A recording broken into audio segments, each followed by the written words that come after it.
اللہ الرحمن الرحیم T V کے سامعین السلام علیکم۔ جب ہم چھوٹے ہوتے تھے تو ایک کھیل بہت اسکول میں کھیلا جاتا تھا، اس کو میوزیکل چیئر کہتے تھے۔ اب بھی بچے یہ کھیلتے ہیں۔ میوزک چلتا ہے، سب بچے کرسی پر بیٹھنے کے لیے دائرے میں گول گول گھومتے ہیں۔ جو کرسی پر بیٹھنے سے رہ جاتا ہے وہ گیم سے باہر ہو جاتا ہے۔ میوزک چلتا ہے تو بچے گول دائرے میں بھاگتے ہیں اور جیسے ہی میوزک رکتا ہے کرسی پر بیٹھنا ہوتا ہے۔ اس طرح کرسی پر نہ بیٹھ سکنے والے بچے گیم سے آؤٹ ہو جاتے ہیں۔ جب ایک کرسی ہوتی ہے اور دو بچے اس کے دعوے دار ہوتے ہیں۔ میوزک بج رہا ہوتا ہے تو بچے ایک دوسرے کو دیکھ رہے ہوتے ہیں، ساتھ کرسی پر نگاہ ہوتی ہے۔ پھر میوزک بند ہوتا ہے اور ایک بچہ کرسی پر بیٹھ جاتا ہے، دوسرا منہ دیکھتا رہ جاتا ہے۔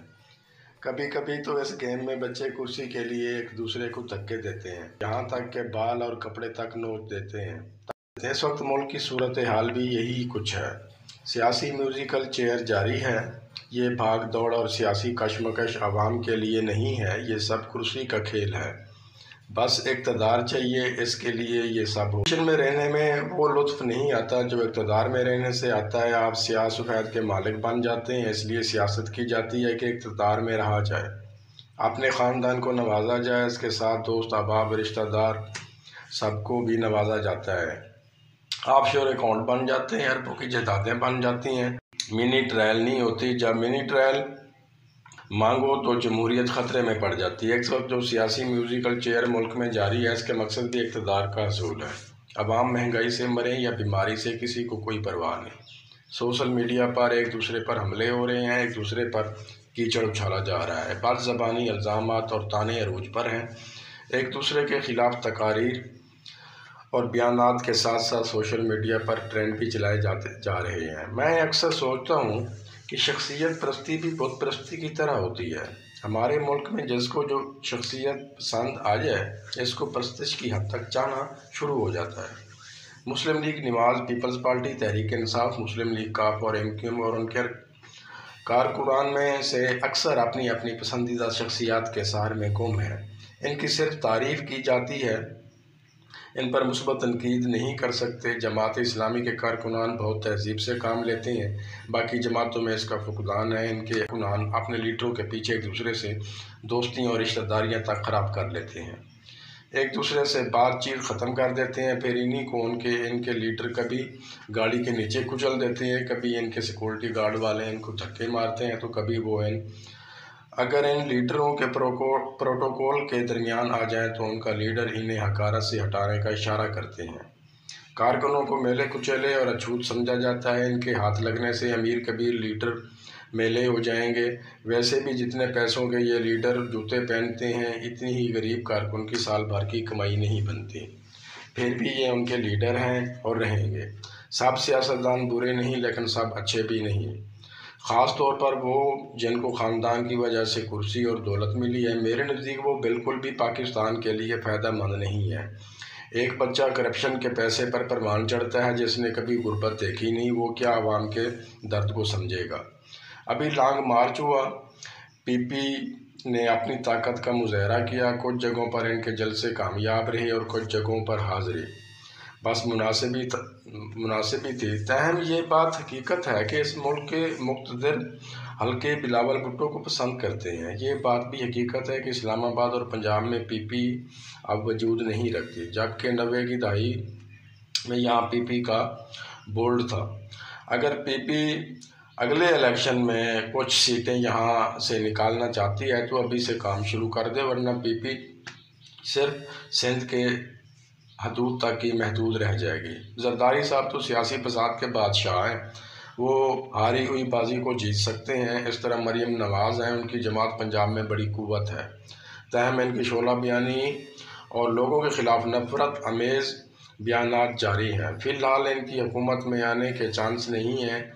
اب اگر تحریک عدم اعتماد آتی ہے تو مجھے نہیں لگتا کہ حکومت کے نمبر کم یا اپوزیشن کے پاس نمبر زیادہ ہو جائیں۔ رائے شماری میں اپوزیشن کبھی اپنے نمبر پورے نہیں کر پاتی، ہر بار یہی ہوا ہے اور ممکنہ طور پر اب بھی یہی ہوگا۔ میرا خیال ہے کہ جلسے ہوں، دھرنے ہوں یا ریلیاں ہوں، تحریک عدم اعتماد حکومت سے نہیں جانے والی۔ اپوزیشن اس وقت پوری طرح حکومت کے خلاف سرگرم ہے، نئے سیاسی اتحاد بن رہے ہیں، حکومت بھی ڈٹ کر مقابلہ کر رہی ہے۔ ٹائم کیا ہونے والا ہے اور اگلے 48 گھنٹے اہم ہیں، یہ ایک مذاق ہی ہے۔ جو حکومت ہمدرد گزشتہ 3 برس سے کہہ رہے ہیں، یہی کرتے کرتے 3 سال گزر گئے اور اگلے 2 سال بھی گزر جائیں گے۔ تاہم افواہیں معیشت کو بری طرح متاثر کر رہی ہیں۔ جو لوگ خود کو جمہوریت کہتے ہیں، وہ کیسے جمہوری حکومت کا تختہ الٹنے کا جال بن سکتے ہیں؟ کیا یہ سیاستدان، صحافی، اینکرز جمہوری ہو سکتے ہیں جو یہ کہتے ہیں کہ حکومت گر جائے اور وزیر اعظم گھر چلے جائیں؟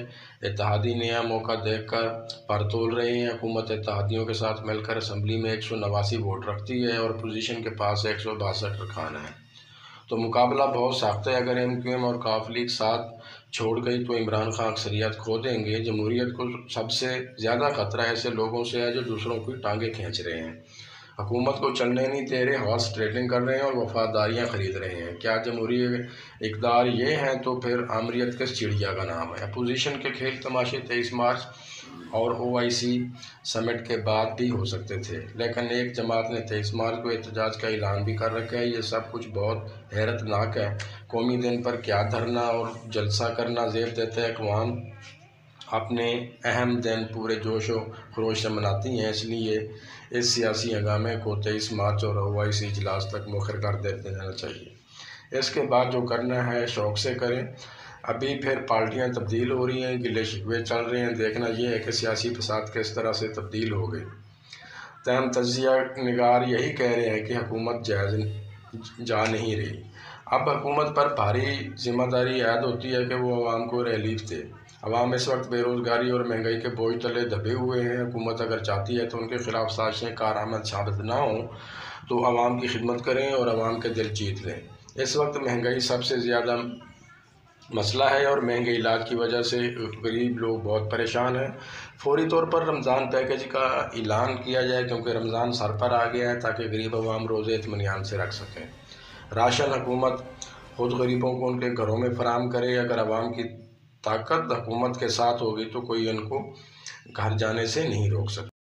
سیاسی داؤ پیچ میں عوام کو مت بھولیں، یہ کرسی انہی کی طرف سے دی گئی ہے، اس لیے ان کا حق ادا کریں۔ جو یہ کرے گا اس کو اگلی باری ملے گی، اور یہ نہیں کرے گا وہ کچھ عرصے میں سیاسی میوزیکل چیئر سے باہر ہو جائے گا۔